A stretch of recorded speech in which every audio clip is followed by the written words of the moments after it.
पुंडलीक वरदे हरिविठ्ठल श्री ज्ञानदेव तुकाराम गोपाल कृष्ण भगवान की जय। माऊली ज्ञानेश्वर महाराज की जय। जगद्गुरु तुकाराम महाराज की जय। तरी कांडत्रयात्मकू शब्दराशी अशेखू गीते माझी असे रुखू बीजी जैसा। ग्रंथराज ज्ञानेश्वरी अध्याय क्रमांक 18। तरी कांडत्रयात्मकू शब्दराशी अशेखू गीते माझी असे रुखू बीजी जैसा। ज्याप्रमाणे वृक्ष बीजामध्ये सूक्ष्म रूपाने वास करतो, अगदी तंतोतंत त्याचप्रमाणे कांडत्रयात्मक संपूर्ण वेदरूपी वृक्ष गीतारूपी बीजात सूक्ष्म रूपाने वास करत आहे, असे श्री संत ज्ञानेश्वर महाराज ज्ञानेश्वरीमध्ये म्हणतात। असा ओवीचा सरळ सरळ भावार्थ आहे।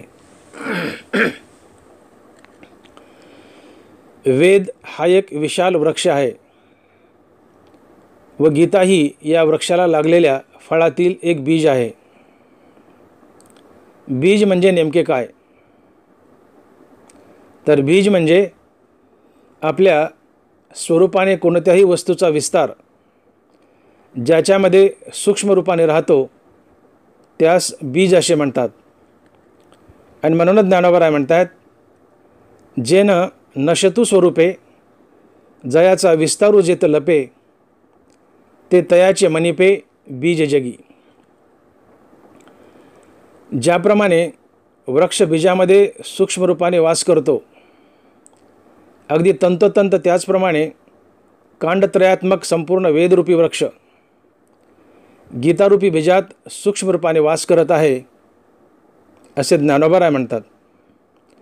आणि म्हणून ज्ञानोबा लिहित आहेत, तरी कांडत्रयात्मकू शब्दराशी अशेखू गीते माझी असे रुखू बीजी जैसा। म्हणून वेदाचे बीज श्री गीता होय हे मज गमे आणि सहज दिसतही आहे। अर्थात गीता ही बीज आहे व हे गीतारूपी बीज लावले तर या बीजापासून एक विशाल असा कांडत्रयात्मक वेदरूपी वृक्ष तयार होतो।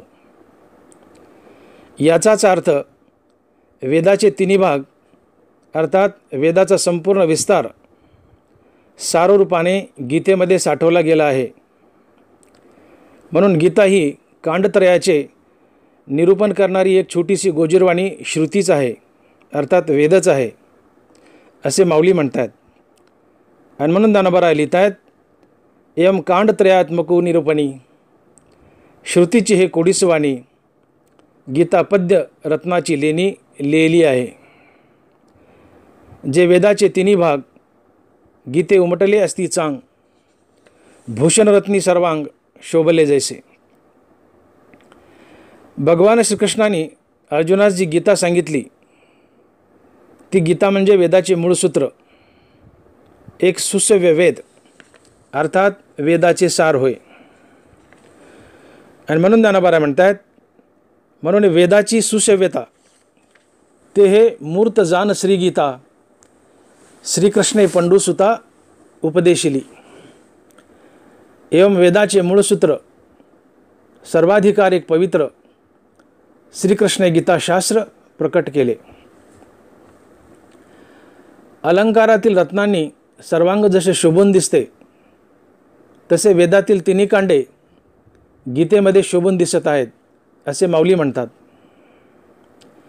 अर्थात वेदामध्ये एकूण 3 कांड आहेत। हे तिन्ही कांड गीतेमध्ये ठळकपणे उमटलेली आहेत। ही कांडे खालीलप्रमाणे आहेत। नंबर 1 कर्मकांड, नंबर 2 भक्तिकांड व नंबर 3 ज्ञानकांड।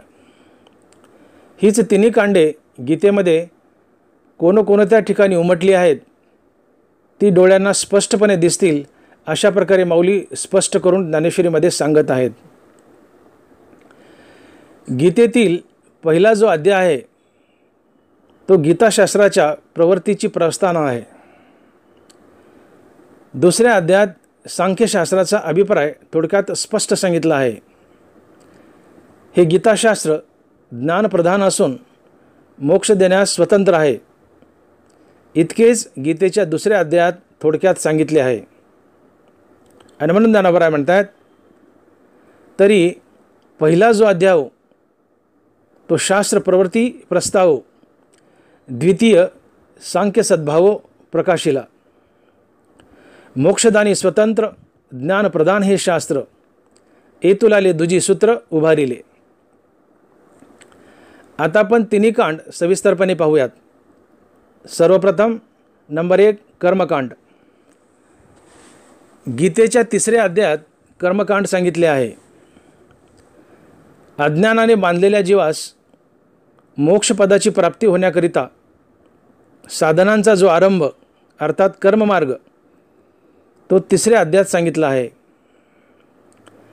देह अहंकाररूपी बंधनाने बद्ध झालेल्या जीवांनी काम्य व निषिद्ध कर्मांचा त्याग करून फक्त विहित कर्माचे अर्थात नित्यनैमित्तिक कर्माचे आचरण करावे. परंतु त्या विहित कर्माचरणात चुका करू नयेत. अर्थात विहित कर्म अचूकपणे व नीतियुक्तरित्या करावे. अशा प्रकारे सद्भावनेने अर्थात नीतियुक्तरित्या कर्म करावे. हा जो तिसऱ्या अध्यायात देवाने निर्णय केला आहे तो या गीतेतील कर्मकांड समजावा. थोडक्यात निषिद्ध व काम्यकर्मांचा त्याग करून आपल्या वाट्यास आलेली विहित अर्थात नित्यनैमित्तिक कर्मे अचूकपणे सद्भावनेने व नीतियुक्तरित्या प्रत्येकाने करावीत, यास गीतेतील कर्मकांड असे म्हणतात. हेच कर्मकांड गीतेमध्ये तिसऱ्या अध्यायात सांगितले आहे. आणि म्हणूनच ज्ञानोबा म्हणतात, मग अज्ञाने बांधलेया मोक्षपदी बैसावया साधन आरंभतो तृतीया अध्यायी बोलिला. जे देह अभिमान बंधे सांडूनी काम्य निषिद्धे विहितपरी अप्रमादे अनुष्ठावे, ऐसेनी सद्भावे कर्म करावे. हा तिजा अध्याय जो देवे निर्णय केला तो जाणावे कर्मकांड येथे. आपल्या वाटास आलेले विहित अर्थात नित्यनैमित्तिक कर्म प्रत्येकास बंधनकारक आहे. या विहित कर्माचे आचरण करणे म्हणजेच स्वधर्माचे पालन करणे होय. स्वधर्म हा वर्णानुसार ठरतो. म्हणूनच ज्ञानोबा म्हणतात, तुम्हा वर्णविशेष वशे आम्ही हा स्वधर्मोची विहिला असे, या ते उपासा मग अपेसे कामपूर्ती. या लागी कर्म आपुले जे जाती स्वभावे असे आले, ते करी तेने जितिले कर्मबंधाते. ज्ञाती वसे साचारू सहज असे जो अधिकारू, तो आपलेल्या शास्त्रे गोचरू आपण कीजे. तैसे स्वभावे भागा आले वरी शास्त्रे खरे केले, ते विहित जो आपुले आचरेगा.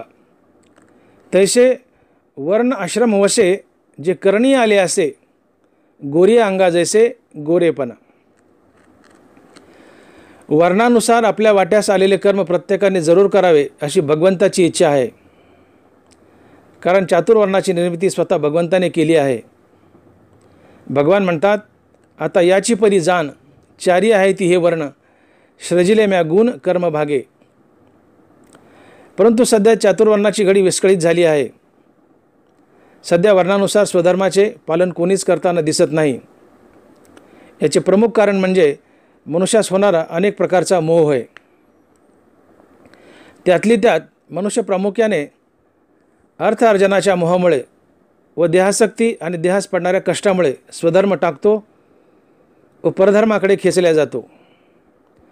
स्वधर्माला टाळू पाहणे म्हणजे स्वलाच टाळू पाहणे होय. असे हे आत्मघातकीपणाचे आहे.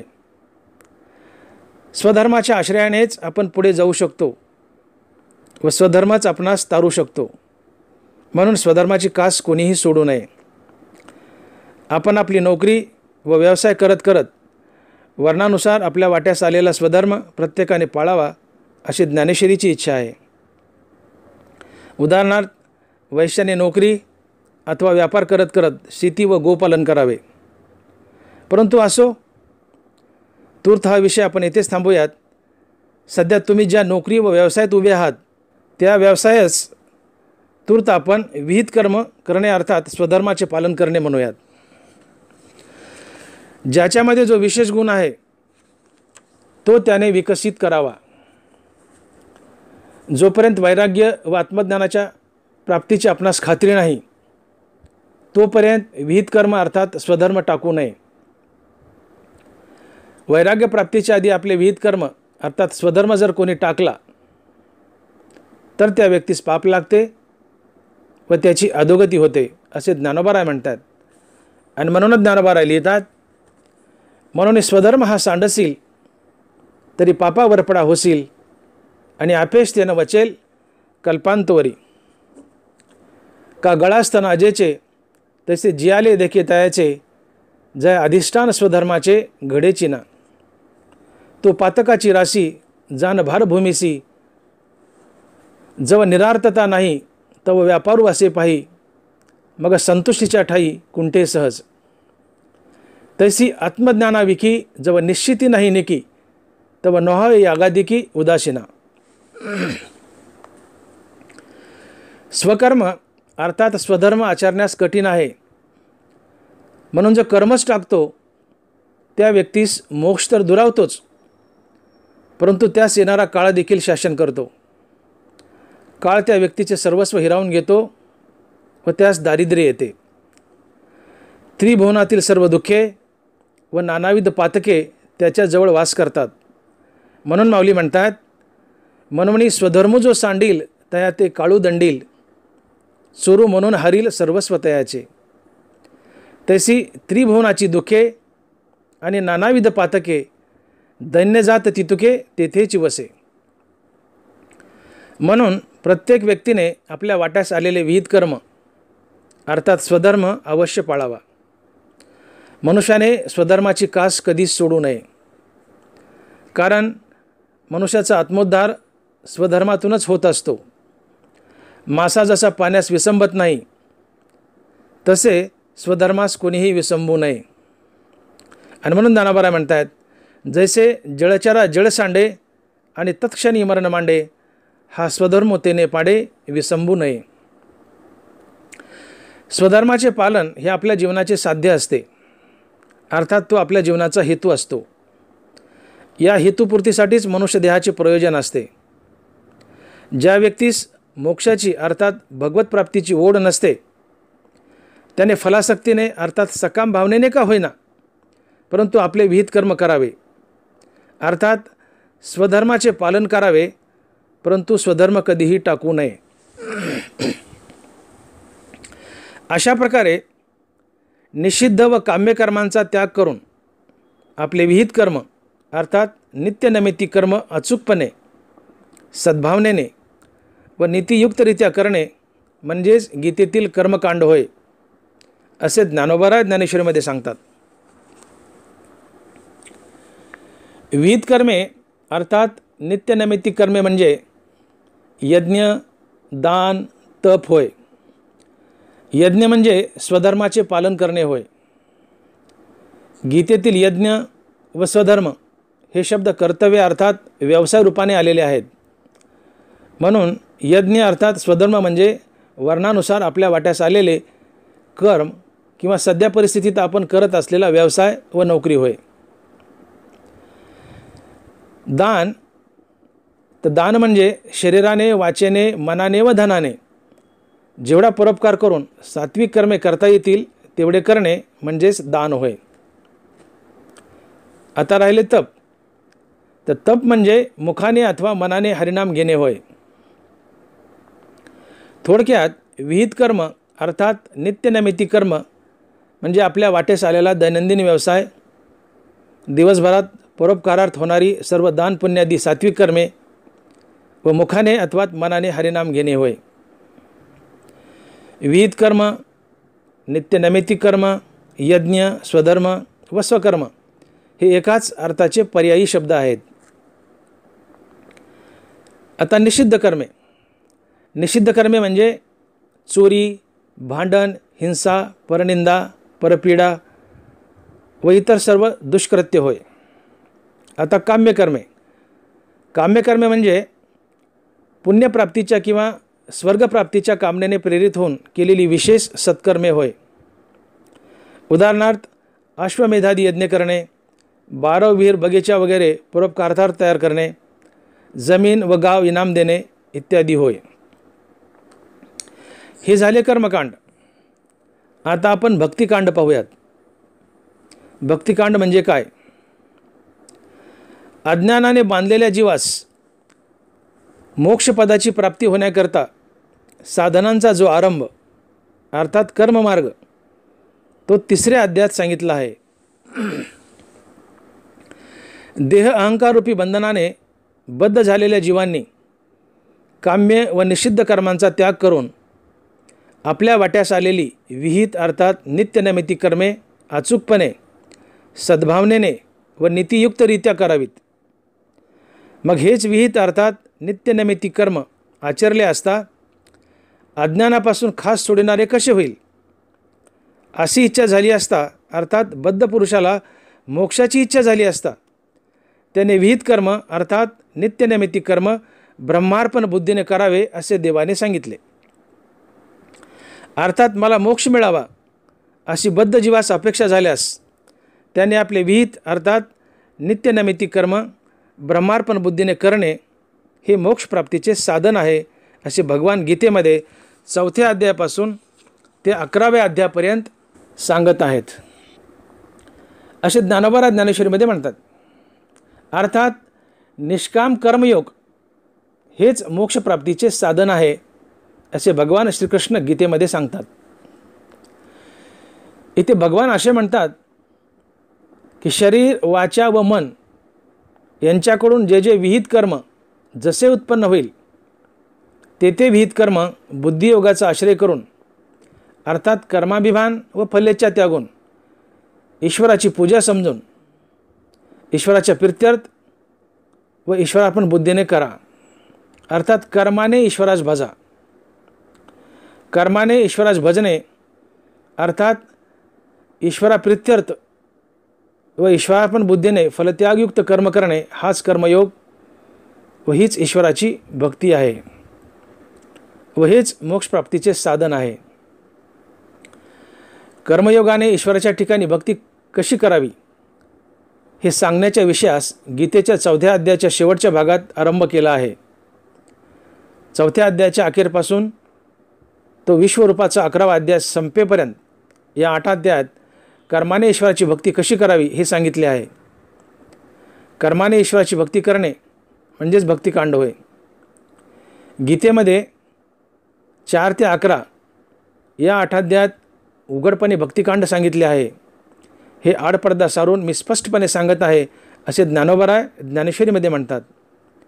ज्ञानोबा ज्ञानेश्वरीच्या साराच्या सारात हे बोलत आहेत आणि म्हणून ज्ञानोबा म्हणतात, मग अज्ञाने बांधले या मोक्षपदी बैसावया साधन आरंभतो 3य अध्याय बोलिला. जे देहाभिमान बंधे सांडूनी काम्य निषिद्धे विहित परी अप्रमादे अनुष्ठावे आणि तेची नित्याधिक अज्ञानाचे आवश्यक आचरता मोचक किवी होय पा. ऐशी अपेक्षा झालिया बद्ध मुमुक्षते आलिया देवे ब्रह्म अर्पणत्वे क्रिया सांगितली. जे देहवाच्या मानसे विहित निपजे जे जैसे ते एक ईश्वर उद्देशे कीजे मनितले. हेची ईश्वरी कर्मयोगे भजन कथनाचे खागे आदरिले शेष भागे चतुर्थाचेने. ते विश्वरूप 11वा अध्याय संपे जवा आगवा तव कर्मेशु भजावा हे जे बोलिलो. ते अष्टाध्यायी उघड जाण येथे देवताकांड शास्त्र सांगत असे आड मोडूनी बोलोय. या वरील ओव्यावरून हे सिद्ध होते की कर्म व भक्ती अक्षरशः एकरूप आहेत. नवे नवे कर्म हीच भक्ती आहे. म्हणून निष्काम कर्म अधिक निष्काम हरिनाम बरोबर भक्ती हे समीकरण ठरते. अर्थात अति आवडीने हरिनाम घेत घेत कर्माभिमान व फलेच्छा सोडून कर्तव्य व प्रभुपूजा समजून आपले प्रत्येक विहित कर्म ईश्वराप्रीत्यर्थ व ईश्वरार्पण बुद्धीने करावे म्हणजेच ती परिपूर्ण भक्ती ठरेल. भगवान इथे कर्माने ईश्वरास भजनाचा आग्रह का करतात तर कारण कर्मच संसार बंधनात बांधतात व कर्मच संसार बंधनातून सोडवतात. मग कर्माने ईश्वरास भजल्यास अर्थात कर्म ईश्वरार्पण बुद्धीने केल्यास कर्माचे फळ ईश्वरास अर्पण होते व आपणास कर्माचा फलत्याग घडतो व मनुष्य कर्मबंधनातून अर्थात जन्ममृत्यूच्या फेऱ्यातून मुक्त होतो. म्हणून ज्ञानोबा लिहितात, ते उगानिले मज कर्म, ते उगानिले मज कर्म, तेव्हाची पुसले मरण जन्म. जन्मासवे श्रम वरचिलेही गेले, येणे फलत्यागे सांडे, ते कर्म न विरोडे, एकची वेळे वेळू झाडे वांजे जैसी. तैसे येण्याची शरीरे, शरीरा येणे सरे, किंबहुना येरझारे शिरा पडे. म्हणून भगवान इथे अर्जुनास बजावतात की हे अर्जुना, तू जे जे काही व्यवहार करशील किंवा जे जे काही भोग घेशील अथवा नाना प्रकारच्या यज्ञाने माझी पूजा करशील किंवा पात्र व्यक्तींना दान देशील किंवा सेवकांना वेतन देशील किंवा तप करशील, ही सर्व कर्मे तुझ्याकडून स्वभावतः जसे घडतील तसे तू भगवंताच्या प्रित्यर्थ करत आहे अशा भावनेने कर. मग ती भगवंतास अर्पण होतील. परंतु अमुके कर्म मी केले अशी कर्तृत्वाची आठवण तू आपल्या मनामध्ये मुळीच ठेवू नकोस. अर्थात अर्जुना, तू कर्माभिमान व फलेच्छा सोडून कर्म कर. अशा प्रकारे सर्व कर्मे शुद्ध करून मला अर्पण कर असे भगवान अर्जुनास बजावत आहेत. मग ज्याप्रमाणे अग्निकुंडामध्ये घातलेले बीज जळून जाते व मग ते पेरले तर उगवत नाही,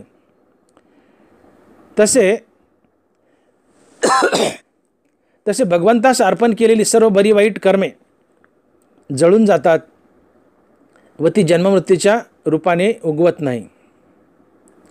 पुन्हा एकदा सांगतो, मग ज्याप्रमाणे अग्निकुंडामध्ये भाजलेले बीज जळून जाते मग ते पेरले तर ते जसे उगवत नाही, तसे भगवंतास अर्पण केलेली सर्व बरवाईट कर्मे जळून जातात व ती जन्ममृत्यूच्या रूपाने उगवत नाहीत.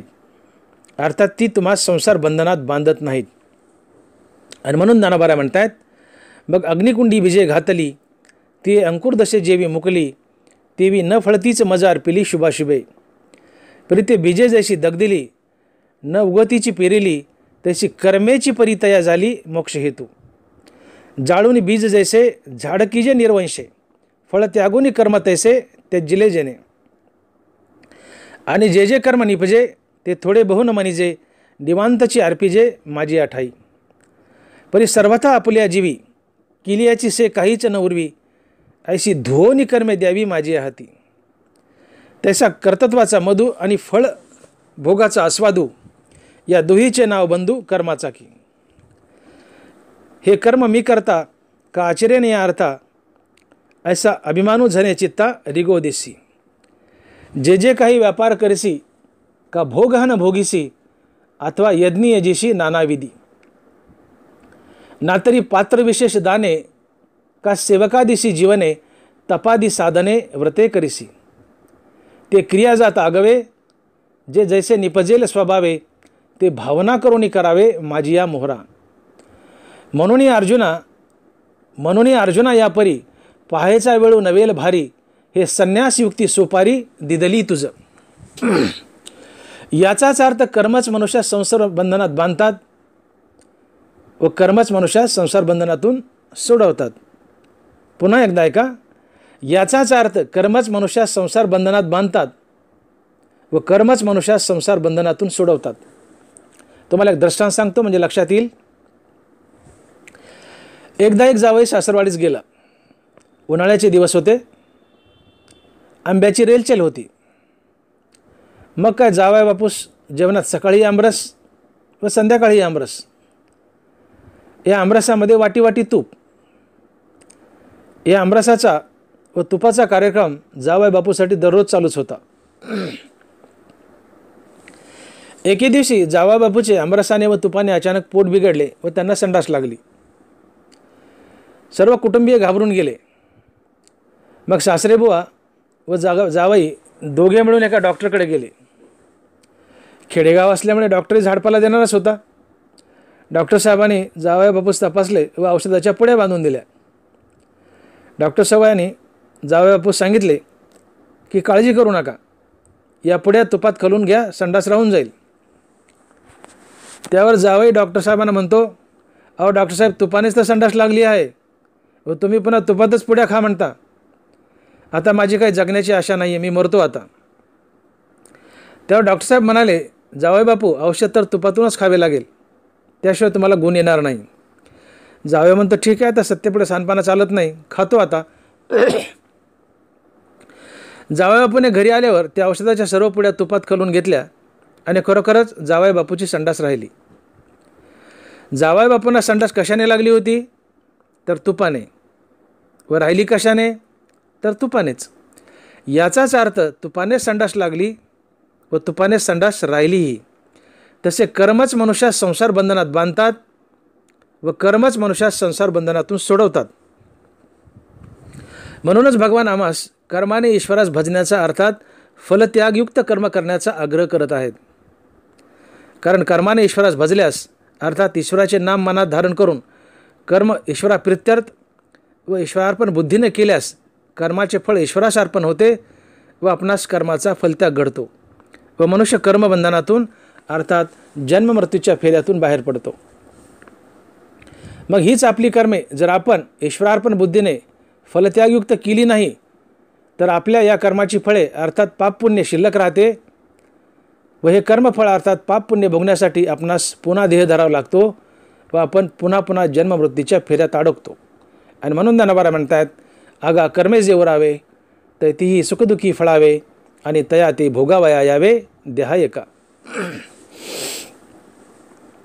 म्हणूनच भगवंताचे नाम मनात धारण करून कर्माभिमान व फलेच्छा सोडून कर्तव्य व प्रभुपूजा समजून आपले प्रत्येक कर्म ईश्वराप्रित्यर्थ व ईश्वरार्पण बुद्धीने करा, म्हणजे ते कर्म भगवंतास अर्पण होईल व तुम्हास फलत्याग अर्थात कर्मसन्यास घडेल व तुम्ही कर्मबंधनातून अर्थात संसार बंधनातून मुक्त व्हाल. जसे विषानेच विषास मारावे किंवा पृथ्वीवर पडलेल्या मनुष्यास पृथ्वीनेच स्वतः उठवावे किंवा नदीमध्ये बुडणाऱ्या मनुष्यास स्वतः नदीनेच नदी बाहेर काढावे, तसे कर्मच तुम्हास कर्मबंधनातून बाहेर काढतात व मोक्ष मिळवून देतात. म्हणून भगवान आम्हास ईश्वरार्पण बुद्धीने फलत्यागयुक्त कर्म करण्याचा आग्रह करत आहेत. आणि म्हणून ज्ञानोबा म्हणतात, बुडतया नदीच धावीन नली, पडतया पृथ्वीच कळवळली, निमतया मृत्यूने दिदिली आयुष्यवृद्धी. तैसे कर्मे कर्मबद्धता मुमुक्षु सोडविले पंडुसुता, जैसा रसरीती मरता राखीला विषय. पार्थ आणि काही एक नेनसी तू हे कवतिक, जे असे कर्ममोचक अपेसे असे. अशा प्रकारे आपले सर्व कर्म हरिनाम घेत घेत कर्माभिमान व फलेच्छा टाकून कर्तव्य व प्रभुपूजा समजून ईश्वराप्रित्यर्थ व ईश्वरार्पण बुद्धीने फलत्यागयुक्त करणे हाच गीतेतील कर्मयोग आहे व हीच भगवंताची खरी भक्तीही आहे. यासच म्हणतात कर्माने ईश्वरास भजणे. कर्माने ईश्वरास भजणे हीच खरी भक्ती होय. हे गीतेत चौथ्या अध्यायापासून ते 11व्या अध्यायापर्यंत सांगितले आहे. यासच भक्तिकांड असे म्हणतात. जी निष्काम भावनेने अर्थात कर्माभिमान व फलासक्ती सोडून केली जाते फक्त तीच भक्ती असते. सकाम भावनेने अर्थात फळाची आशा ठेवून केलेली भक्ती ही भक्तीमध्ये गणल्याच जात नाही. सकाम भावनेने केलेली पूजा, नामचिंतन व कर्म ही भक्ती नसून हा भक्ती मार्गावरील एक व्यापारच आहे. धनाच्या किंवा इतर काही प्राप्तीच्या उद्देशाने जो भगवंताचे नाम घेतो किंवा कर्म करतो तो भक्त नसून अभक्त असतो असे नाथ महाराज म्हणतात. आणि म्हणूनच नाथ महाराज म्हणतात की धनलोभी तो अभक्तपूर्ण सत्य जाण उद्धवा. म्हणूनच फळाची आशा न ठेवता ईश्वरार्पण बुद्धीने कर्म करणे व नामचिंतन करणे हीच भगवंताची खरी भक्ती होय. कर्म करताना फळाची आशा करणे म्हणजे त्या भक्तीमध्ये विष कालवणे होय असे माऊली म्हणतात. आणि म्हणून माऊली लिहित आहेत की तैसे अधिकार पर्यालोचे, हे यज्ञ करणे सर्वाचे, परी विष फळाशेचे न घापे माझी. म्हणून फलत्यागयुक्त ईश्वरार्पण बुद्धीने कर्म करणे अर्थात कर्माने ईश्वरास भजणे हीच खरी भक्ती होय. आपल्या वाटेस आलेला स्वधर्म प्रत्येकाने पाळणे बंधनकारक आहे. स्वधर्म हा आपल्या जन्माच्या आधीच तयार असतो, किंबहुना स्वधर्म हा आपल्या जन्माची वाट पाहत असतो असे म्हटले तरी चालेल. आपणास आई जशी जन्मताच प्राप्त असते तसे स्वधर्म देखील आपणास जन्मताच प्राप्त असतो. ज्या वर्णामध्ये आपण जन्म घेतला त्या वर्णाचा व्यवसाय हाच आपला स्वधर्म असतो असे ज्ञानोबाराय म्हणतात. आणि म्हणून ज्ञानोबाराय लिहितात की तुम्हा वर्ण विशेष वशे आम्ही हा स्वधर्मोची विहिला असे या ते उपासा मग अपेसे कामपूर्ती. स्वधर्माचे पालन करणे फक्त एवढेच मनुष्य देहाचे प्रयोजन आहे असे ज्ञानोबाराय म्हणतात. आपण अहोरात्र कष्ट करून पैसा मिळवायचा आणि या देहाला पोसायचे व या देहाकडून जर स्वधर्माचे पालन घडले नाही तर हा देह नुसता पोसून उपयोग तरी काय, त्यापेक्षा हा मेलेला बरा असे ज्ञानोबाराय म्हणतात. याचाच अर्थ स्वधर्माचे पालन करणे फक्त एवढेच मनुष्य देहाचे प्रयोजन आहे. माऊली म्हणतात सर्वस्वे शिनुनी येथे अर्जवावी संपत्ती जाते त्याने स्वधर्म सांडून देहाते पोखावे काही. यावरून हे सिद्ध होते की देह हा शृंगारण्यासाठी नसून स्वधर्माचे पालन करण्यासाठी आहे. देह हा स्वधर्मकारणी वापरावा व स्वधर्मकारणीच जरूर तेव्हा शेवटी फेकून द्यावा. गीतेच्या 2ऱ्या अध्यायाच्या आरंभीच भगवंताने जीवनाचे 3 महान सिद्धांत मांडले आहेत. ते सिद्धांत खालीलप्रमाणे आहेत.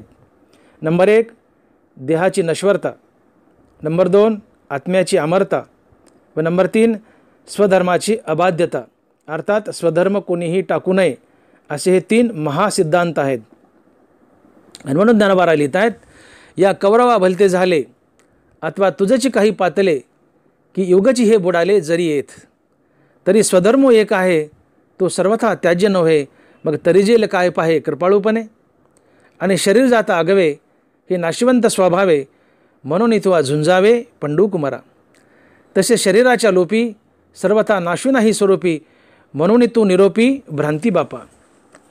अर्जुन क्षत्रिय होता व क्षत्रियाचा स्वधर्म आहे युद्ध करणे. अर्जुन स्वधर्म अर्थात युद्ध टाकून पळू पाहत होता.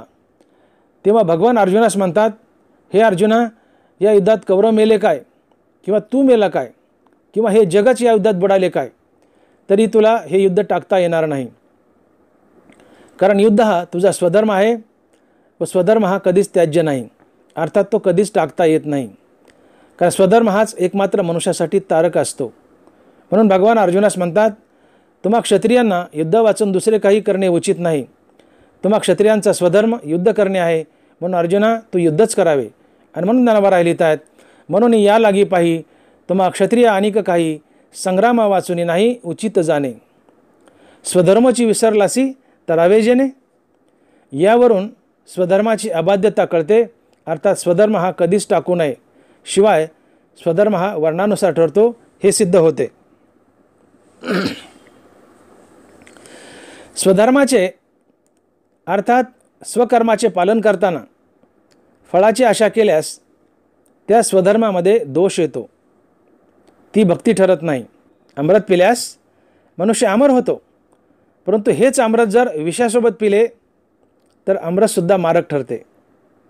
तसे स्वधर्म अर्थात स्वकर्म जर काही हेतू ठेवून अर्थात फळाची आशा ठेवून सकाम भावनेने केले तर ते कर्म देखील दोषयुक्त अर्थात मारक ठरते.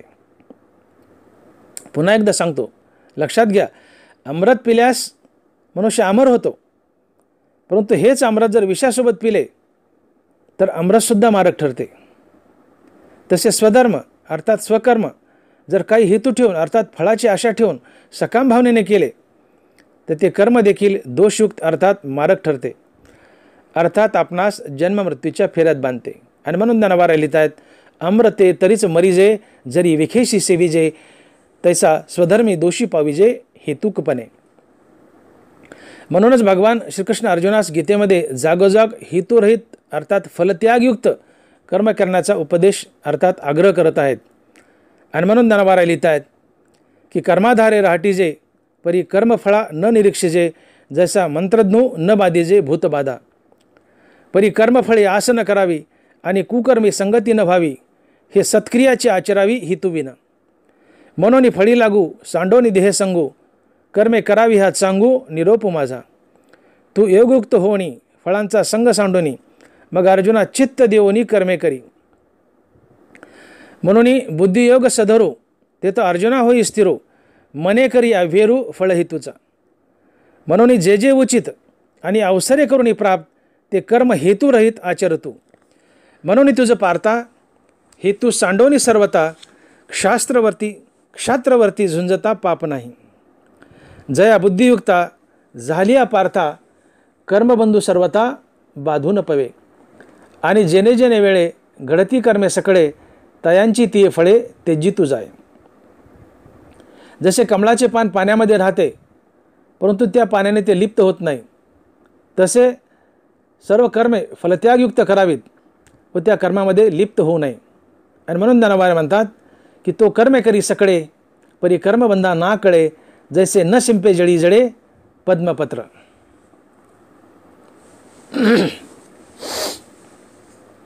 जी माणसे फळाची आशा ठेवून सकाम भावनेने कर्म करतात ती माणसे अविवेकी व दुर्बुद्धीयुक्त असतात असे माऊली म्हणतात. अशा माणसाची भक्तीमध्ये गणल्याच जात नाही. त्यांना स्वर्ग संसार व नरकावस्था प्राप्त होते परंतु मोक्ष कधीच मिळत नाही.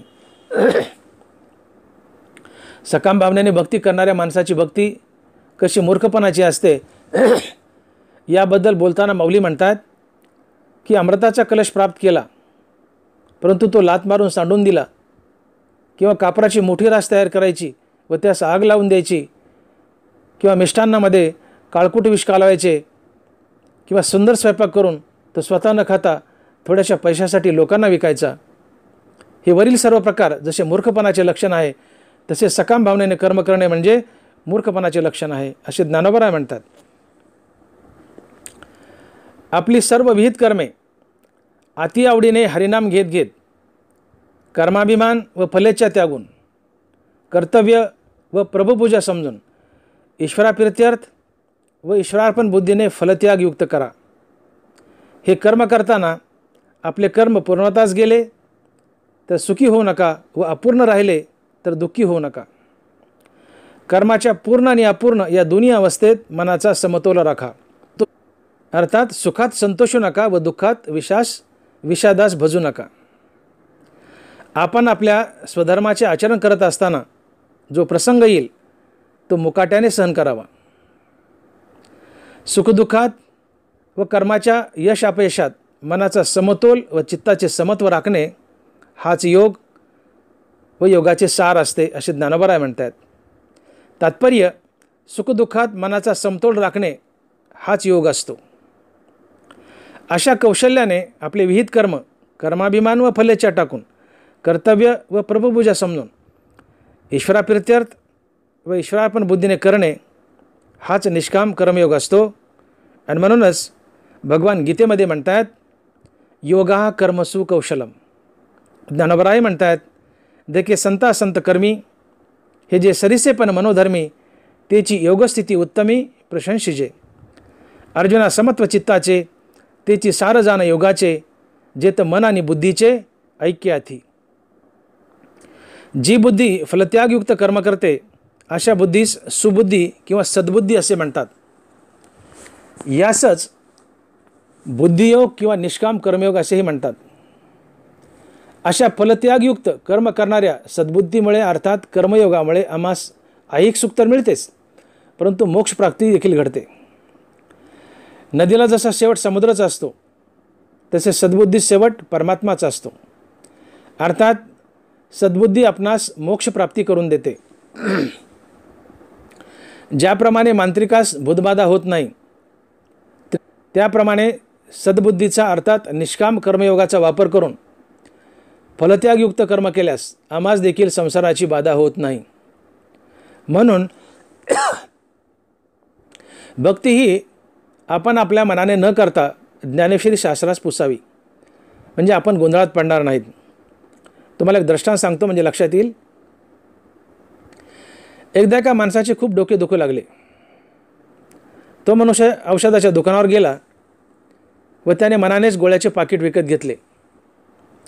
घरी गेल्यावर पाकिटातील सर्वच्या सर्व 10 गोळ्या त्याने खाऊन टाकल्या. परिणाम असा झाला की गोळ्या त्या मनुष्यास लागल्या व तो मनुष्य मरण पावला. परंतु त्याच गोळ्या जर त्या मनुष्याने आपल्या मनाने न घेता डॉक्टरांना विचारून घेतल्या असत्या तर त्या मनुष्याचे डोके दुखायचे थांबले असते व त्याचा जीवही वाचला असता.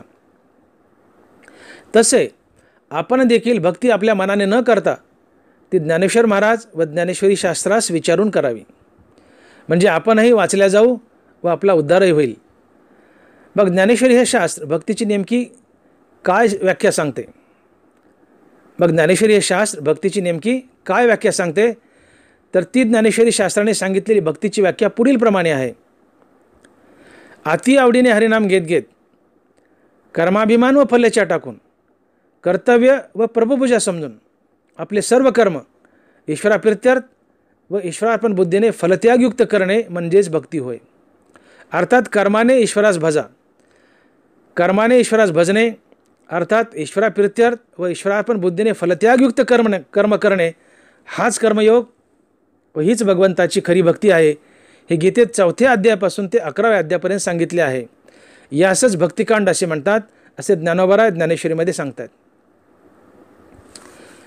आता आपण तिसरे कांड पाहूयात व ते तिसरे कांड आहे ज्ञानकांड. अशा प्रकारे स्वकर्माच्या फुलाने ईश्वराची पूजा केल्यास ईश्वर या पूजेने संतुष्ट होतो व प्रसाद म्हणून त्या भक्तास वैराग्य बहाल करतो. अशा वैराग्ययुक्त मनामध्येच आत्मज्ञान स्थिरावते. आणि म्हणून ज्ञानोबा लिहित आहेत, तया सर्वात्मका ईश्वरा स्वकर्म कुसुमाची वीरा पूजा केली होय अपारा तोषा लागी. स्वकर्माचे चोखाळी मज पूजा करुणी भली तेने प्रसादे आकळी ज्ञाननिष्ठेते. म्हणून ती पूजे रिजलेनी आत्मराजे वैराग्य सिद्धी देईजे पसाय तया. तरी विरक्ती वाचून कही या ज्ञानासी तगनेची नाही हे विचारून ठाई ठेविले देवे. अशा वैराग्यवान पुरुषास आत्मज्ञान, श्रीगुरु व मोक्ष स्वतःहून शोधत येतात व त्याचा उद्धार करतात. आणि म्हणून ज्ञानोबा लिहित आहेत, तया तेची गिवंसित हे ज्ञान पावे निश्चित जया माझी अचुंबित शांती असे. मग सस्य फळपाकात तैसे निमालिया कर्मजात आत्मज्ञान गिवंसित अपेसे ये. ऐशी कर्मसाम्य दशा होय तेत विदेशा मग श्रीगुरु अपेसा भेटेची गा. की गुणकुसुमांची माळा हे घेऊन मुक्ती बाळा वैराग्य निरपेक्षाचा गळा गिवंसित असे. ते हे विषय वैराग्य जे आत्मलाभाचे भाग्य येणे ब्रह्मानंदा योग्य जीव होती. अशा वैराग्यवान सदशिष्यास सद्गुरू स्वतःहून शोधत येतात व त्यास तत्वमसी अर्थात अहम ब्रह्मास्मी या महावाक्याचे श्रवण करून आत्मज्ञान प्रदान करतात व त्यास मोक्ष मिळवून देतात. आणि म्हणून ज्ञानोबा लिहित आहेत की आणि तेनेची ईश प्रसादे श्रीगुरु संप्रदाय लब्धे साचे ज्ञान उद्बोधे कोळेजे. हे आत्मज्ञान म्हणजे नेमके काय? तर आत्मज्ञान म्हणजे मी कोण आहे याचे मला यथार्थ ज्ञान होणे होय. अर्थात मी देह नसून विश्वव्यापी आत्मा आहे असे मला ज्ञान होणे म्हणजेच आत्मज्ञान होणे होय. थोडक्यात प्रपंच मिथ्या आहे व या विश्वात सर्वत्र एक परमात्माच ओतप्रोत भरला आहे आणि तो परमात्मा मी आहे. अर्थात संपूर्ण विश्व मीच व्यापले आहे अशा बोधावर आरूढ होणे म्हणजेच आत्मज्ञानाची प्राप्ती होणे होय. अशा प्रकारे कर्माने ईश्वरास भजल्यास अर्थात ईश्वराप्रित्यर्थ व ईश्वरार्पण बुद्धीने फलत्यागयुक्त कर्म केल्यास साधकास वैराग्य व आत्मज्ञान प्राप्त होते. या आत्मज्ञानामुळे त्या साधकाच्या देहाच्या ठिकाणी काही लक्षणे अर्थात सद्गुण उमटतात. ही सर्व सद्गुण गीतेमध्ये 12व्या अध्यायापासून ते 15व्या अध्यायापर्यंत वर्णन करून सांगितले आहेत. या 4 अध्यायात सांगितलेल्या आत्मज्ञानी पुरुषाच्या सद्गुणांच्या समुदायासच ज्ञानकांड असे म्हणतात. आणि म्हणून ज्ञानोबा लिहित आहेत, तो 12वा अध्याय आधी आणि 15वा अवधी ज्ञान फळपाक सिद्धी निरूपणाशी म्हणून चौही ऊर्ध्व मुळांती अध्यायी ज्ञानकांड ये ठाई निरूपिजे. आत्मज्ञान हे डोळ्याने उघडे दिसत नाही, परंतु ज्या व्यक्तीस आत्मज्ञान झाले आहे त्या व्यक्तीच्या शरीरात ते आत्मज्ञान आपली शक्ती प्रकट करते. तेव्हा ते इंद्रियाच्या क्रियेवरून डोळ्यांनाही दिसते. झाडांच्या टवटवीतपणावरून वसंताचा प्रवेश ओळखता येतो. तसे इंद्रियाच्या कर्तीतून आत्मज्ञान ओळखता येते. आणि म्हणून ज्ञानोबराय म्हणतात, मग तेची ये शरीरी जे आपला प्रभाव करी ते इंद्रियाच्या व्यापारी डोळा दिसे. पै वसंताचे रिगवणे झाडांचे नि साजेपणे जाणीजे तेवी करणे सांगती ज्ञान. वृक्षाच्या मुळाला जमिनीमध्ये पाणी सापडले ते बाहेर फांद्याच्या विस्तारावरून ओळखता येते. पिकाच्या लुसलुसीतपणावरून जमिनीचा मृदूपणा अर्थात कस ओळखता येतो. किंवा आचरणावरून मनुष्याचे कुल ओळखता येते. आदरातिथ्याच्या तयारीवरून मनुष्याच्या ठिकाणी असलेला स्नेह ओळखता येतो. किंवा दर्शनाने होणाऱ्या समाधानावरून पुण्यपुरुष ओळखता येतो. केळीत तयार झालेला कापूर त्याच्या सुवासावरून ओळखता येतो. किंवा भिंगाच्या आत ठेवलेला दिवा बाहेर येणाऱ्या प्रकाशावरून ओळखता येतो. तसे साधकाच्या हृदयात उत्पन्न झालेल्या आत्मज्ञानाने त्याच्या देहाच्या ठिकाणी काही लक्षणे अर्थात सद्गुण उमटतात. या सद्गुणावरून साधकास आत्मज्ञान झाल्याचे ओळखता येते. आणि म्हणून ज्ञानोबराय म्हणतात, तैसे हृदयची निज्ञाने जे देही उमटती चिन्हे ते सांगू आता अवधाने चांगे ऐक. ज्यास आत्मज्ञान झाले तो मुक्त व संत असतो. अशा आत्मज्ञानी स्थितप्रज्ञ अर्थात संत पुरुषाच्या ठिकाणी दिसणारी लक्षणे अर्थात सद्गुण खालीलप्रमाणे असतात.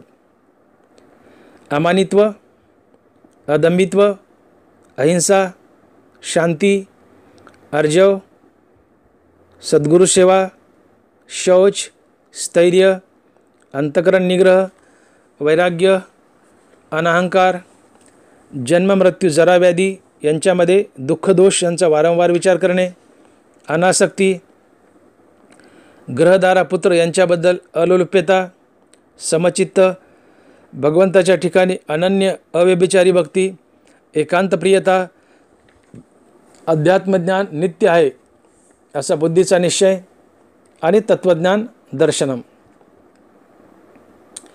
याशिवाय जो कोणाचाही द्वेष करत नाही व जो सर्वांसोबतच पाणी व पृथ्वीप्रमाणे मैत्रीने वागतो, जो सर्वावर सारखेच प्रेम, दया व कृपा करतो, ज्याने विषयाचा त्याग केलेला असतो, ज्याचा अहंकार गेलेला असतो अर्थात जो मी व माझे विसरलेला असतो, जो सुखदुःख समान मारणारा असतो, ज्याच्याजवळ पृथ्वीप्रमाणे अनाक्रोश क्षमा असते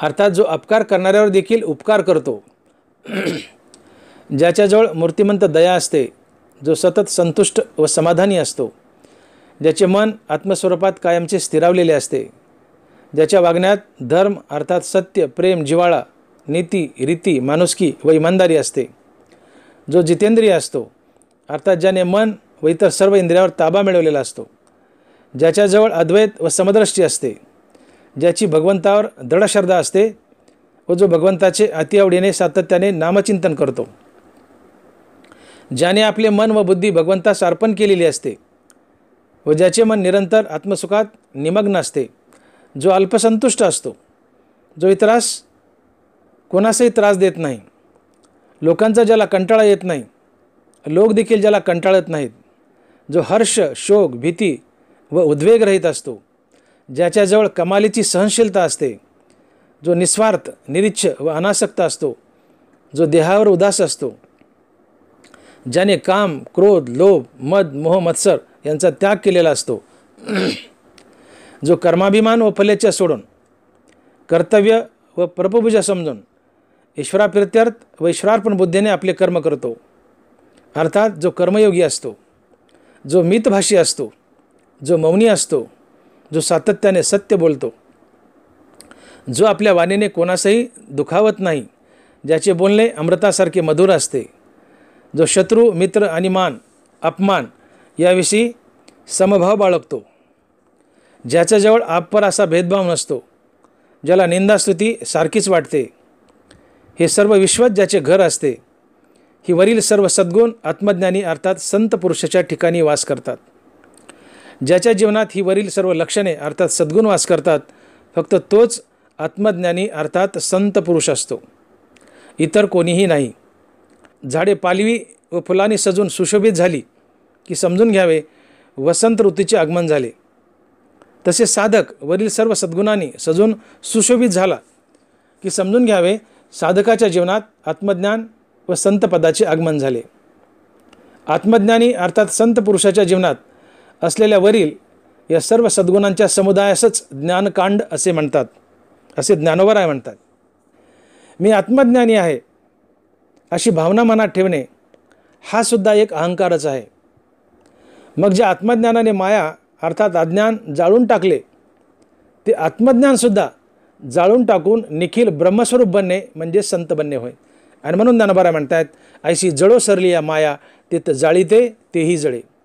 ऐसेनी हे सकळ ज्ञानी समर्पे मग ज्ञान ते नेई हरपे पाठी ज्ञेयाची स्वरूपे निखिल उरे.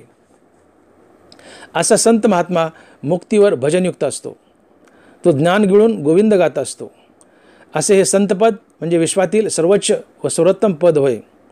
असे संत महात्मे देव बनलेले असतात व त्यांनी प्रत्यक्षात श्रीकृष्णरूपी खरा देव पाहिलेला असतो. देव देखील अशा संत महात्म्यांचे मोठ्या आवडीने दास्यत्व करत असतो.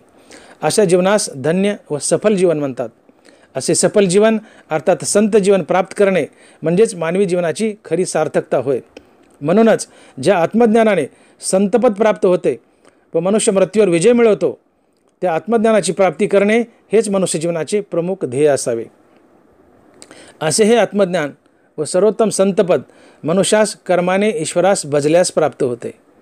म्हणून कर्माने ईश्वरास भजणे अर्थात हरिनाम घेत घेत आपले सर्व कर्माभिमान व फलेच्छा सोडून कर्तव्य व प्रभुपूजा समजून ईश्वराप्रित्यत व ईश्वरार्पण बुद्धीने फलत्यागयुक्त करणे हीच भगवंताची खरी भक्ती होय व हाच कर्मयोगी होय. आणि म्हणून ज्ञानोबराय म्हणाले की तव कर्मे येशू भजावा हे जे बोलिलो. थोडक्यात हरिनाम घेत घेत कर्माने ईश्वरास भजणे हीच भगवंताची खरी भक्ती होय.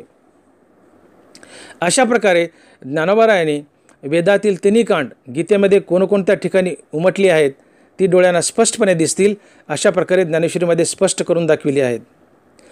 अलंकारित रत्नांनी सर्वांग जसे शोभून दिसते तसे वेदातील हे तिन्ही कांड गीतेमध्ये शोभून दिसत आहेत. तेच हे वर नमूद केलेले तिन्ही कांड होत अर्थात कर्मकांड, भक्तिकांड व ज्ञानकांड. ज्याप्रमाणे वृक्ष बीजामध्ये सूक्ष्म रूपाने वास करतो अगदी तंतोतंत त्याचप्रमाणे कांडत्रयात्मक संपूर्ण वेदरूपी वृक्ष गीतारूपी बीजात सूक्ष्म रूपाने वास करत आहे. आणि म्हणून ज्ञानोबराय म्हणतात तरी कांडत्रयात्मकू शब्दराशी अशेकू गीते माझी असे रुखू बीजी जैसा. शेवटी माऊली म्हणतात मोक्षाचे साधन जे आत्मज्ञान त्या ज्ञानाशी नेहमी वैर करणारा जो दंबादी 6 अज्ञानाच्या दोषांचा समुदाय तो 16व्या अध्यायात प्रतिपादन केला आहे. आपल्या मोक्षरूपी मुक्कामावर पोहोचविणारा शास्त्ररूपी रक्षक बरोबर घेऊन तो अज्ञान गुणांचा समुदायरूपी वैरी जिंकावा हा देवाने निरोप जेथे सांगितला तोच या गीतेतील 17वा अध्याय होय. अशा प्रकारे पहिल्या अध्यायापासून तो शेवट 17व्या अध्यायापर्यंत देवाने आपला निश्वास जो वेद तो स्पष्ट करून दाखविला. त्या पहिल्या अध्यायापासून तो 17व्या अध्यायाच्या अखेरपर्यंत या 17व्या अध्यायात सांगितलेलं संपूर्ण अर्थाच्या तात्पर्याचे एकीकरण जेथे केले आहे अर्थात संपूर्ण 17 अध्यायाचे तात्पर्य व सार ज्या अध्यायात सांगितले आहे तो हा 18वा अध्याय गीतेच्या कलशाच्या अर्थात शेवटच्या ठिकाणी आहे. म्हणून या 18व्या अध्यायास एक अध्यायी गीताच म्हणतात. अशा प्रकारे भगवद्गीतारूपी काव्यग्रंथ हा सर्व ज्ञानाचा समुद्र आहे व हा अवधार्याने अधिक असलेला मूर्तिमंत वेदच आहे. थोडक्यात वेद हा आपल्या पाठीमागील वनेपणाला भिवून गीतेच्या पोटात शिरला आहे. त्यामुळे गीता ही एक छोटीशी गोजीरवाणी श्रुतीच आहे, वेदच आहे. अशा प्रकारे ज्ञानोबरायांनी वेदातील तिन्ही कांड गीतेमध्ये कोणकोणत्या ठिकाणी उमटली आहेत ती डोळ्यांना स्पष्टपणे दिसतील अशा प्रकारे ज्ञानेश्वरीमध्ये स्पष्ट करून दाखविली आहेत. अलंकारित रत्नांनी सर्वांग जसे शोभून दिसते तसे वेदातील हे तिन्ही कांड गीतेमध्ये शोभून दिसत आहेत. तेच हे वर नमूद केलेले तिन्ही कांड होत अर्थात कर्मकांड, भक्तिकांड व ज्ञानकांड होत. ज्याप्रमाणे वृक्ष बीजामध्ये सूक्ष्म रूपाने वास करतो अगदी तंतोतंत त्याचप्रमाणे कांडत्रयात्मक संपूर्ण वेदरूपी वृक्ष गीतारूपी बीजात सूक्ष्म रूपाने वास करत आहे. आणि म्हणून ज्ञानोबा म्हणतात, तरी कांडत्रयात्मकू शब्दराशी अशिकू गीते माझी अशी रुखू बिजी जैसा. पुंडलिक वरदे हरी विठ्ठल. श्री ज्ञानदेव तुकाराम. गोपाल कृष्ण भगवान की जय. माऊली ज्ञानेश्वर महाराज की जय. जगद्गुरु तुकाराम महाराज की जय. विठ्ठल विठ्ठल विठ्ठल विठ्ठल विठ्ठल विठ्ठल विठ्ठल विठ्ठल विठ्ठल विठ्ठल विठ्ठल विठ्ठल विठ्ठल विठ्ठल विठ्ठल.